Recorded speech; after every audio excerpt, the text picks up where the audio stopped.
Correct అండి.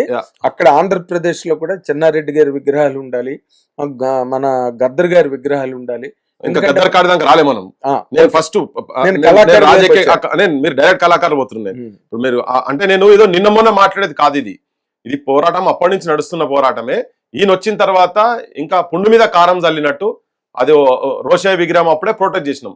ఒకవేళ మీరు ఆ సామాజిక వర్గాన్ని పొట్టి శ్రీరాములు యూనివర్సిటీని కనుక కోమటైన పేరు ఆయనే ఆ ప్రాంతానికి గొప్పవాడే, సమాజానికి కూడా గొప్పవాడు. ఎందుకంటే మద్రాసుకి వెళ్ళి బయటకు వచ్చినందుకు ఆయన చేసినటువంటి నిరాహార దీక్ష, ఆమరణ దీక్ష కావచ్చు, దాంట్లో ఆయన అవల్ స్థానం ఉండే, ఆయన పేరు మీద ఇక్కడ తెలుగు యూనివర్సిటీ ఉండే. అది కాదనంటే వాళ్ళేదైనా మచ్చిగా చేసుకుంటేందుకు రోషయ్య విగ్రహం కనుక పెట్టేది ఉంటే మా దగ్గర భూపతి కృష్ణమూర్తి గారి బొమ్మ కూడా పెట్టొచ్చు కదా అనేది మేము అడిగినాం. ఆయన ఒక తెలంగాణవాది, సత్యదాకా తెలంగాణ అనుకుంటూనే తిరిగినటువంటి వ్యక్తి, తెలంగాణ ప్రజాసమితి నుంచి, వరంగల్ నుంచి ఉన్నట్టు చాలా మందికి తెలియదు.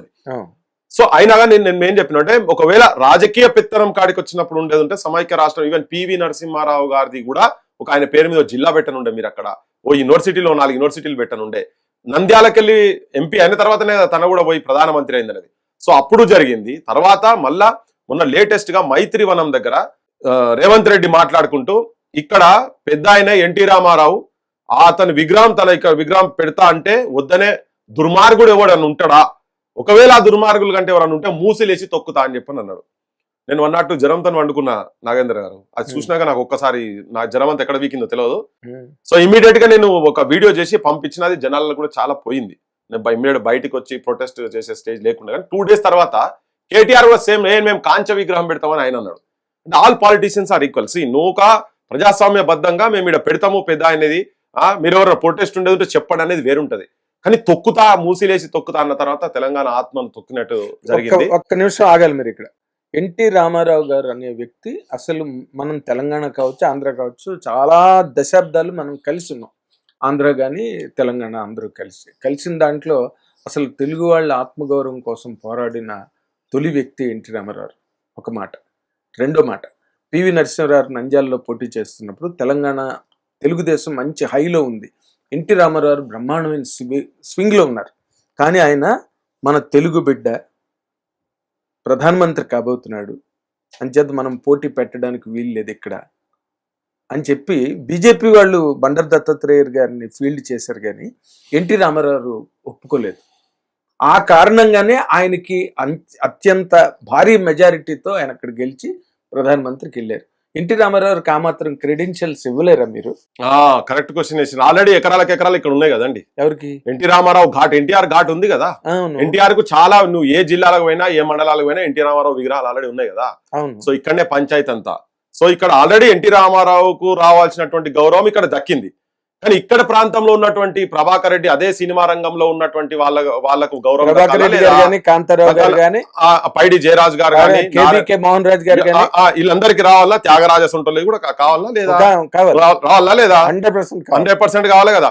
మరి ఇప్పుడు ఇన్ని ఉన్న తర్వాత మా దగ్గర ప్రభాకర్ రెడ్డి గారి కూడా 100 విగ్రహాలు ఉన్నాయి, ఎన్టీ రామారావు 10 ఉన్నాయి అన్నప్పుడు మీరు అన్న మాట నడుస్తుంది.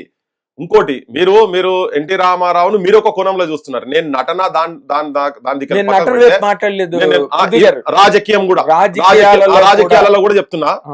610 జీవో ఆయన వచ్చిన కొత్తలలో 610 జీవో మీకు బహుశా గుర్తుండే. అంత ముందు జీవో 36లో ఇక్కడ ఉన్నటువంటి ఉద్యోగాలలో ఆంధ్ర ప్రాంతంకి వెళ్ళి ఇల్లీగల్ గా వచ్చి ఇక్కడికి వచ్చి డిప్యుటేషన్ మీద వచ్చి రెగ్యులరైజ్ అయ్యి కంటిన్యూ అవుతున్నటువంటి వాళ్ళు ఎంతమంది ఉన్నారు అనేది అప్పుడు ఆఫీసర్లు చెప్తే, తెలంగాణ సంఘాలు పోయి అడిగితే దాని మీద తీస్తే అది దాదాపు 60,000 ఉద్యోగాలు ఆంధ్ర ప్రాంతంకి వెళ్ళి ఇక్కడికి వచ్చి ఇల్లీగల్ గా డిప్యుటేషన్ మీద వచ్చి ఇక్కడ కబ్జా చేసి కూర్చున్నారు.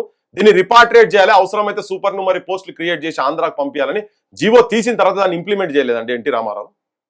ఇది మేము చూసేటువంటి కోణం ఇది. ఓకే, ఉద్యోగాలు ఆపరేషన్ జీవో 610 జీవోను ఆగమాగం చేసిండ్రు, ముల్కీ నిబంధనలు మూలకేసి నూకిండ్రు, పెద్ద మనుషుల ఒప్పందం గద్దలకు వేసిండ్రు, పేపర్ మీది మాట పెంట మీద నూకిండ్రు అనే సాహిత్యం రాసుకొని తిరిగినాం మేము, ఇక్కడ తిరిగిన వాళ్ళం మేము. ఓకే, సో ఏది కూడా ఇక్కడ అమలు కాలేదు. ఎన్టీ రామారావు వచ్చి కూడా ఇక్కడ ఈ ప్రాంతం ఉద్యోగస్తులకు ఇక్కడ ఏం చేసింది ఏం లేదు సార్. పటేల్ పట్వారీ వ్యవస్థను నిర్మూలించి తెలంగాణ ప్రాంతాన్ని ఆయన ఎంత లేదు అంటే ఒక్కొక్క అంశం గురించి డిస్కస్ చేద్దాం.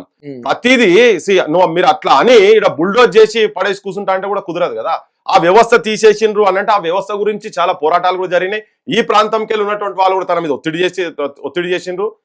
మంచి చెడులు అన్ని మాట్లాడుకునే అనుకుంటే ఆయన కూడా చాలా మా నాన్న ఆయన దగ్గర మంత్రిగా చూసిండు. నేను కూడా మా నాన్నెంబడి పోయి కూడా ఆయన చూసిన ఆయన విగ్రహం ఏంది కథ ఏంది పోతే కాళ్ళు మొక్కుడు. ప్రతి ఒక్కరు ఆయన దగ్గర బానిసత్వం చేయాల్సింది. ఇట్లా ఇట్లా దోతి ఇట్లా లేపుతుండే. మా నాన్న ఎన్నడు కాళ్ళు మొక్కలే. తెలంగాణ ఆత్మగౌరవాన్ని కావచ్చు, వ్యక్తిత్వాన్ని ఎక్కడ అమ్ముకోలే. మా నాన్న ఇప్పుడు సర్పంచ్, సమితి ప్రెసిడెంట్, కవి, పోయేటు. ఆయన శ్రీకృష్ణుని పాత్ర ఎన్టీ రామారావు వేస్తే మా నాన్న కూడా శ్రీకృష్ణుని పాత్ర వేసేది.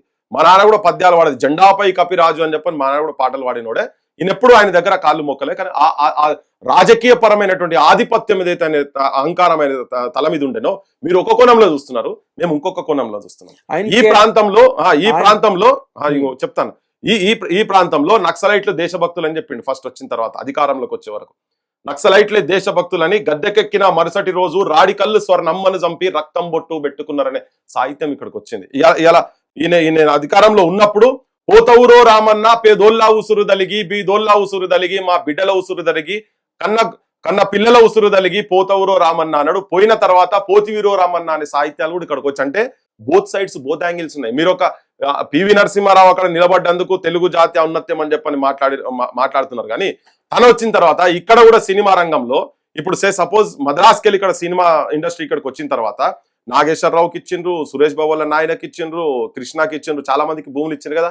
ఎన్టీ రామారావు ఏమన్నా ఒక 10 మందిని ఇక్కడ వాళ్ళని ఎవరికన్నా భూములు ఇచ్చిండీ? ప్రభాకర్ రెడ్డి ఫ్యామిలీకి కానీ, లేకపోతే ఇంకెవరైనా ఇక్కడ సినిమా రంగంలో మ్యూజిక్ డైరెక్టర్లకు కానీ ఎవరికన్నా ఒక 10 ఎకరాలు ఇచ్చా సినిమా ఇండస్ట్రీని ఇక్కడ ప్రాంతం వాళ్ళకి లేపటందుకు తెలుగువారే కదా అని చెప్పి ఇక్కడ సినిమాలో ఈ ప్రాంతం వాళ్ళని ఎవరికన్నా ఎంకరేజ్ చేసిన. మీరు ఒక్క నిమిషం ఆగాలి.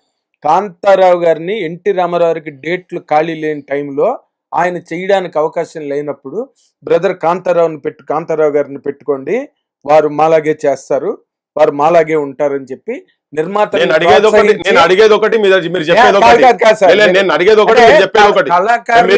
చేయలేదు అన్న మాటకి నేను చెప్తాను. చేయలేదంటే నువ్వు కాంతారావు గారికి ఎక్కడో గారి పాత్ర చెప్పించుడు, ఆయన టైం లేక ఇచ్చుడు వేరే విషయం. కాంతారావు కూడా అద్భుతమైన నటుడు, కంపారిజన్ లేనే లేదు. ఎందుకంటే తెలుగు సినిమా ఇండస్ట్రీ మొత్తము ఆంధ్ర సైడ్ వాళ్ళే మెజారిటీ ఉన్నటువంటి ఇండస్ట్రీ అది. ఇప్పుడు వివక్ష ఎట్లా అంటే మీరు తీస్తున్నారు కదా, పైడి జయరాజ్ గారు ఉన్నారు. పైడి జయరాజ్ గారి గురించి అయితే మీకు ఎరక కదా, నేను మీకు ఇంట్రొడక్షన్ ఇవ్వాల్సిన అవసరం. కానీ జనంకు తెలవాలి, ఇప్పుడు ఇది చూసే జనంకు తెలవాలి. అసలు నిన్న మొన్న మాట్లాడుతున్నప్పటి నుంచి జనానికి తెలిసినది పైడి జయరాజ్ అంటే ఎవరని. దాదాపు 68 ఏళ్ళు మొత్తం నేషనల్ లెవెల్ సినిమా ఇండస్ట్రీలో కాంట్రిబ్యూషన్ ఉందా? అవునండి. దాంట్లో సగమే కదా, ఒక 30-32 ఏళ్ళు కదా ఎన్టీ రామారావు గారి కాంట్రిబ్యూషన్ సినిమా ఇండస్ట్రీలో. ఆయన మొత్తం 9-10 భాషలలో చేసిండు కదా.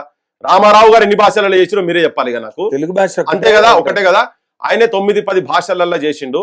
The first and foremost action hero of India ఎవరైనా ఉన్నారంటే ఓన్లీ పైడి జయరాజ్ గారే కదా.